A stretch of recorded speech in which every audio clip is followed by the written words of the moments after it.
What's up sa inyo, no? Malamaya is here. So today, samahan nyo akong maglinis, no? Ng ating mga aquarium kasi sobrang dumi na guys. No? Before natin maglinis guys, flex ko muna yung mga isda natin. No? Yung breeder natin ng mga acre. No? Healthy. At ito naman yung ating Black Moscow na Galwing Ribbon guys. No? Kita-kita nyo yung gilid ng ating tank, no? Talagang dumudumi na, no?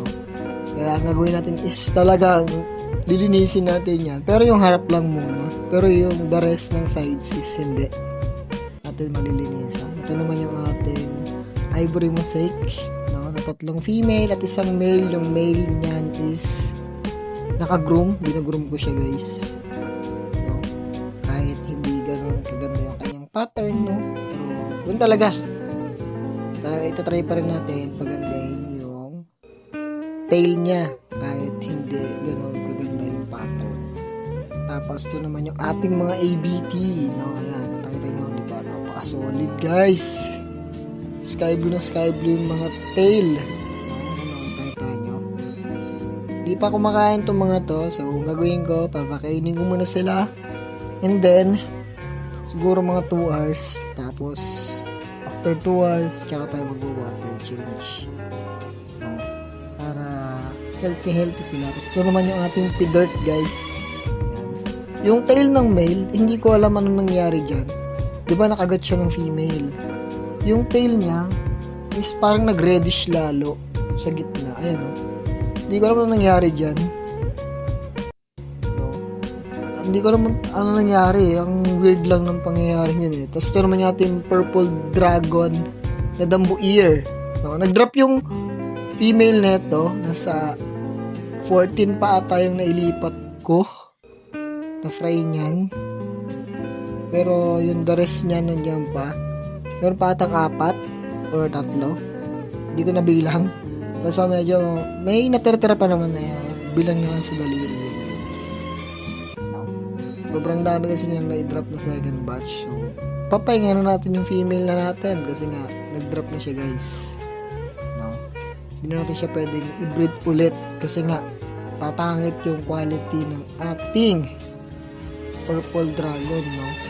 Hindi na tulad ng father and mother yung pattern niya. Sa baba naman, itong ating mga acre na male, no? Iba dyan, molting stage, yung iba fully adult na, no? Kita nyo pulang-pula, solid na solid yung pagkakapula nila dyan guys, no? Binabahan ko lang yung tubig dyan. Sa kabila naman, ito yung mga female natin ng mga acre, no? Diba? Kita nyo, napaka solid ng ating mga koi, healthy. Iba red ears na, iba is ongoing pa lang, no? Syempre napakakunat niya. Tapos ito naman yung ating mga pidert na fry. May nakita ko dyan na isa na nagiging pidert koi na yung sa bandang carapace niya guys is nagre-reddish. Tapos ito naman yung pidert din natin na mga fry. No, nagre-reddish na yung tail nila dyan. Hindi lang makita kasi maliliit pa sila guys eh. Kasi maliliit pa. Ayan o. Kita nyo, parang mga butete lang. Maliliit pa kasi kaya alam nyo na pag ganun fry pa lang. Ito naman yung ating mga PKBM and glass belly. Sa nga pala sa glass belly ko guys na Yellow Galaxy, if gusto nyo, no, kunwari nagabili kayo ng aking any strain, bibigyan ko na kayo ng pair nyan kasi yan lang talaga yung klase ng gapi ko na kahit di ko alagaan dumadami. No? Kahit hiyaan ko lang sila, dumadami sila. Pero yung iba kong strain no, dami pa niya, no. Tapos dito rin sa kabila, ayan din. Pero may hinuluan na ako dyan ng ABT. Tapos ito naman yung ating fry na ivory mosaic. At ito, no, nakapag-water change siya tayo guys. Hindi ko na pinakita yung proseso. Pero alam nyo na mag-water change, no? So na kayo sa pag-water change. Papanoorin nyo pa mag-water change. Pero kidding aside, no, ito naman yung ating pidert.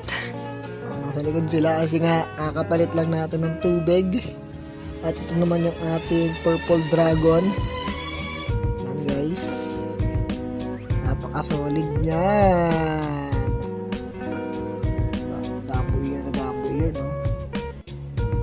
Si Katka Boy. Pogi yan guys, kung alam nyo lang. Personal. Kasi ito yung mga fry niyan. Ayan o. Nandyan na. Ayan. 14 sila dyan nandyan. Tapos yung iba fry na dun pa sa tank. Hindi ko pa nakukuha kasi sobrang bibilis. No? Ang hirap kuhain. Tapos ito naman yung ating mga akre. Albino koi red ears. Ayan sila guys. Diba?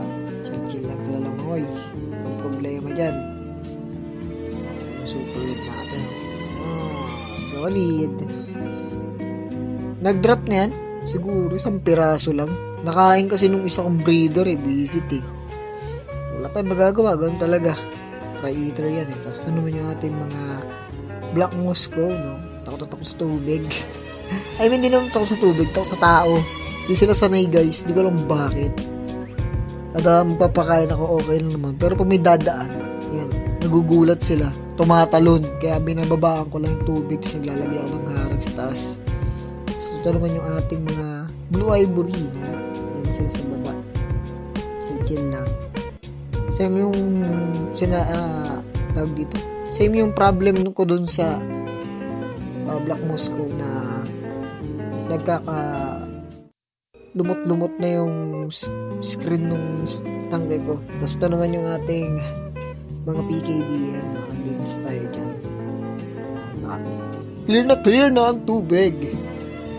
Pero yung sa tank, kailangan ko siyang kiskisin. Ito naman yung ating ABT. Pogi.